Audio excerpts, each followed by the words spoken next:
from this day forward, for better, for worse, for richer or for poor, in sickness and in health, to love you and to cherish you, till death do we part. Good. Now bow your heads and I'll say the Lord's Prayer. Anybody that wants to can join in with me, okay? Our Father, who art in heaven, hallowed be thy name. Thy kingdom come, thy will be done on earth as it is in heaven. Give us this day our daily bread, and forgive us our trespasses as we forgive those that trespass against us. Lead us not into temptation, but deliver us from evil. For thine is the kingdom, the power, and the glory forever. And Father, we pray for this young couple. We ask that you bless.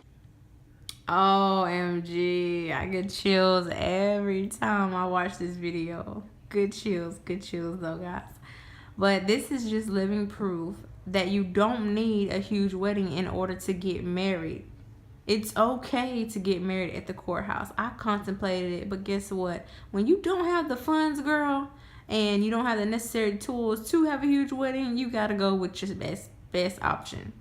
And this was ours, and it turned out great. You know, everything couldn't have been better. You know, so anybody out there wanting to get married and you don't have the funds or whatnot, I say go for it. Getting married at the courthouse is not a bad idea, as you can see. So if you have any questions about it, feel free to email me at heydiana14@gmail.com, and I will gladly answer it. As you can see, I'm a professional at getting married at the courthouse.